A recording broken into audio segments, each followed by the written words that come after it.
Ласкаво просимо на Canada's National Ukrainian Festival. Попереду нас з вами чекають 3 неймовірних дні української культури, традицій, їжі і танців. Вперед за справжнім українським драйвом і безмежною красою спадщини нашого народу. Вітаємо вас на одному з найбільших фестивалів української культури в Північній Америці. Тут, у Дофіні, щорічно збираються тисячі українців перших, других і навіть третіх поколінь. 58-ма річниця фестивалю зібрала більше 8,5 тисяч відвідувачів з усієї Канади.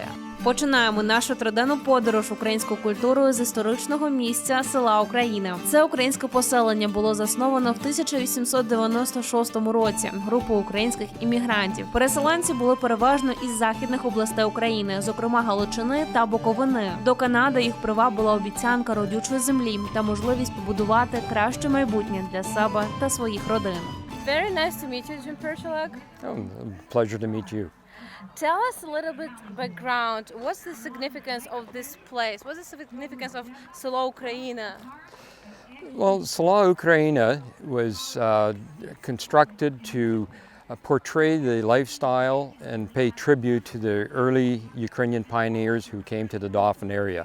And we wish to show the lifestyle of those pioneers, the hardships they went through, and the importance of their education, their churches, and homes in the area. What are some challenges first Ukrainians faced when they just came here to Canada? Well, when they came, they were responding to the Canadian government wishing to develop the area in Western Canada. And a lot of the area that we see fields in today were all bushlands, that trees on them. So they were looking for people to move into the area to develop that land into farms. And what better was Ukrainians from Western Ukraine that grew wheat and things of that nature, so that they were already known as great farmers, to come to this area. But the hardship that they faced when they got here was they had to clear the land first of all for their homes. They would have a home built even in the ground with a lean-to until they had a chance to build some of the homes that you see here in the village. So that, because all that took time and so forth, because a lot of them, when they arrived here, all they had was the possessions they can carry in a trunk. And maybe it had some seed, some wheat seed or whatever. Within usually a 5-year period, they would have to develop so many acres a year and a home and be doing farming so many acres of land after 5 years, and then we'd get title to their land. The hardship our pioneers faced was breaking that land and making a home, and then came the education, the churches that sprung up in these small communities and so forth. Для багатьох відвідувачів фестиваль в Дофіні – це більше, ніж просто подія. Це родинне свято, любов до якого батьки прищеплювали з самого дитинства. В такий спосіб українці передають своїм дітям сімейні традиції та любов до культурної спадщини. Свою історію розповідає Майкл. Змалку його батьки щорічно привозили на цей фестиваль, а тепер він вже сам привозить своїх дітей та онуків. Аби потрапити сюди, чоловікові довелось подолати не 1000 кілометрів та провести декілька діб за кермом свого патріотичного автомобілю. Ці яскраві блакитно-жовті кольори виділяють його з-поміж інших машин, що, власне, і привернуло нашу увагу. Майк, дуже рада вас бачити цього року на фестивалі. Ви вже не перший рік приїжджаєте. Взагалі розкажіть, що вас змушує приїжджати сюди кожного року? За що ви любите цей фестиваль? Коли я втрапив в Канаду в 80-х роках, і Канада вільна держава, я дістав газети українські, і просто читаючи газети всі, і довідався, що є фестивалі по Канаді українські, починаючи від місяця травень, так, до осени, до вересня. Тому там в нас в Альберта, Вегарвил, українська писанка велика, фестиваль, а за місяць ось тут все відбуває. І тому, кажу, їхати треба завжди в свою культуру, подивитися, як воно тут відбувається це все.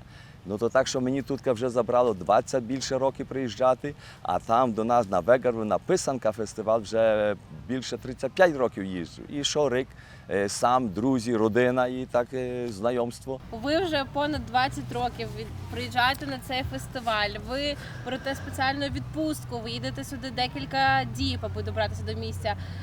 Через що ви любите це місце? Яка улюблена частина цього фестивалю? Перше піти на стейдж, на сцену і дивитися на наші народні танці. Всі куточки України, які є в Україні, і танцювальні групи тут це сотворили, і всі представляють нашу Україну, кожний куточок. Так що чи Гуцульщина, чи Поділля, чи хто, і дивитися, як вони і у одяг, і як вони танцюють, як музика грає, вся наша музика здавна відбувається сьогодні і ще по-старому, і в новим сучасній музиці. Так само, як говорив я раніше, козаки 16 століття, гетьмани, козацтво одягається, їздять, ну просто так, як Тарас Бульба, і як їздили, як ми бачили з відео і на телебаченню, то саме ми маємо ту нагоду і можливість побачити на свої очі. І піти до коней, і поїздити на конях. Ну і, очевидно, з всіма мати чарку, мати музику, коли вечір прийде, так що в нас тут нема. Ночі є 3 дні фестиваль і 3 ночі. То є один день, довгий день. День і ніч, то є все разом. Всі 3 ночі, 3 дні, то є один день. У вас дуже гарна українська мова, дуже приємно бачити, що ви з дитинства бережете цю українську культуру. Ви маєте суперкласний аутфіт.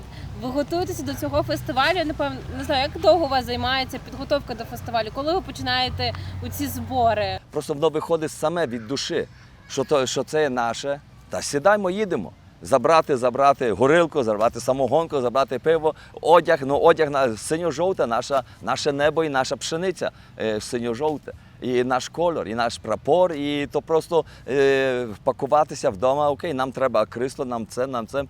Так, як можете побачити, мій вагончик туристичний, то я кажу, як є Україна, синьо-жовте, та я його взяв, так і зафарбував від Київської Русі, України. Так і в мене є там ті всі фото. Так як цей вагончик, я кажу, туристичний, він має все аж до сьогоднішнього дня. І до останніх днів війни, від Криму до Небесної Сотні і по сьогоднішній день війни. Воно саме від себе виходить в моїм думці, в моїм виді, що я маю дорогу Христову, просто як то робити. Просто робити, де є наша Україна. Що є Україна, ми точно знаємо. І то для мене так є. Зараз ми з вами переміщаємось у часі і просторі і занурюємось у світ справжніх козаків. Ласкаво просимо до табору, де душа козацтва залишається живою. Приготуйтеся відчути бурхливий драйв і поринути у безмежний світ козацьких традицій. Де би ви ще зустріли справжніх козаків у автентичному одязі, які не просто грають ролі, а живуть цим. Виготовляють зброю, готують їжу на вогнищі, навчаються майстерності, стрільби та верхової їзди. Навіть їхні розваги та ритуали – це справжні обряди минулого, які переносять тебе у інший світ. Від ранку до вечора тут можна пережити життя козака, від тренувань до історій біля нічного вогнища. Tell us please about Cossacks. Like, what does it mean to be a Cossack for you? In 2023 in Canada, being a Cossack is representing the Ukrainian culture that came to Canada. Most of our families came 1898 to 1920 to settle Canada. And we remember what it was like 400 years ago. And what we're trying to do is represent the life of the people when it was 400 years ago. Ukraine has always been the breadbasket of Europe, and everybody has wanted a piece of it. So we're representing the Ukrainian militia, the farmers that came to arms to keep the Turks, the Poles, the Russians, the Tatars out of the country, and just to save our land for ourselves, because we believed in having the freedom of growing up, of having our own property. So what we're trying to represent is all of us that had the blood of the Ukrainian people come in to a new country and settle it, to live the story. And what I want to represent is that in 1650, this is how you lived. And unfortunately, in 1650 is the same as people are living in 2023, that people want back into our homeland. What we're representing here, and all the people that are part of the Cossacks, are the farmers that settled the land and that want to hold on to what they grew up We want to live off the land. We want to look after this ourselves. We don't want anybody to tell us what to do. We'll look after ourselves and we'll live in peace. We've all got our Ukrainian heritage, and it's the hospitality that we want to represent. Come to our camp. We'll share our food. We'll share our history. We will talk with you. But if you piss us off, we'll take your head. We have the armaments, we have the swords, and we're ready to fight. This is our land, this is our culture, and we want it to live on. So you were born in Canada. Tell us, please, what made you to get involved in Cossack community? Is being able to look after yourself. We want to be able to grow our crops. We want to look after our livestock. We don't need to have anybody telling us how to do. We have our belief in our God, and we will live to represent our honor of the Father and to live and to love our fellow man. What are some values that you want to believe in and represent here in this camp? My father was one of the people that helped start the Ukrainian Festival in 1965. So I grew up with having that annual celebration of your heritage. I grew up, unfortunately, when Baba passed away in 1998, my language disappeared because I could not talk to Baba other than in Ukrainian. And I'm sorry that it hasn't kept up, but what we've managed to keep up is a snapshot in time. The snapshot in time that we're representing, there's still that undercurrent of this is our culture. We need to be welcoming, we need to hold on to people. Just share, don't take. That's the biggest thing with the cultures, is that we come from a culture that is sharing. If you're in trouble, if you need help, you've got drought, you need help on the farm, we come and help. Just don't take it away from us, because we work to make this. We want it to be our own. А ви чуєте це? Чуєте цей запах свіжоспеченого хліба, що витає в повітрі? Тут прямо на очах готують хліб за рецептом наших бабусь. Зберігаючи традиції минулого, тут печуть хліб у старовинних печах, що в сучасному світі вже майже неможливо побачити. Маленьких дітей такі технології 18-19 століття, звичайно, дивують, а у дорослих це викликає ностальгію за минулими часами. Але для того, щоб скуштувати той смачний хлібчик, нам доведеться з вами відстояти в 10-метровій черзі, але воно того варте.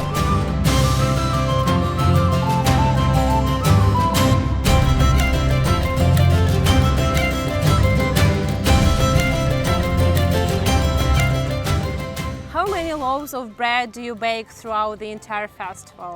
Well, per batch. Today we're doing 3 batches, so we're selling about 115 loaves per batch. Today we're doing 3 bakes, and yesterday we did 2, and tomorrow's going to be 1, I think. What customers are telling you about your bread? Oh, they're telling us that the bread is really good, and also the kalena, cranberry jam. A lot of people come back, and a lot of people come back for the kalena because lots of seniors don't make it anymore. Like, it's hard to pick, and then you got to clean, and it's cooked twice, so it's a lot of work. What's your favorite part of being a baker, and what do you love more about this experience? Just meeting a lot of different new people. It's good to visit with folks. And they have the Ukrainian music playing here, and it's all enjoyable. So we bake bread and we go over there and have a dance. What does this festival mean for you, and why do you love being here? Just for meeting all the people, and then my family comes too. Like, my grandchildren are here. We all got matching aprons, so it's kind of nice, you know, for them to learn the Ukrainian tradition. Ми з вами за день обійшли майже всю територію фестивалю, але повірте мені, вечір тільки починається. Ми відправляємось до головної сцени, де ми забуваємо про час, про втому і готуємось до сюрпризів і виступів. Трибуни заповнені тисячами глядачів, а на сцені справжні українські таланти. Я думаю, тут будь-які слова зайві. Просто відчуйте і насолодіться атмосферою вечора.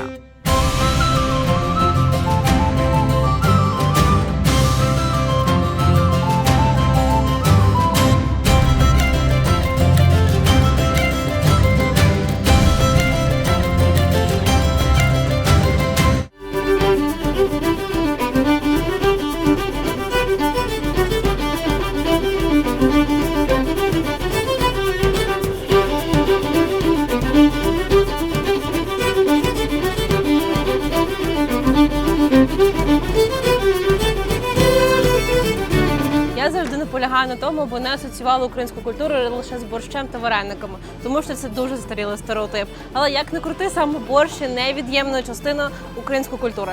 На цьому фестивалі вас точно не залишать голодними. Переконатися, що ви спробуєте тут справжню українську їжі, такою, як готувала ваша бабуся, моя бабуся. І приємного апетиту вам і мені!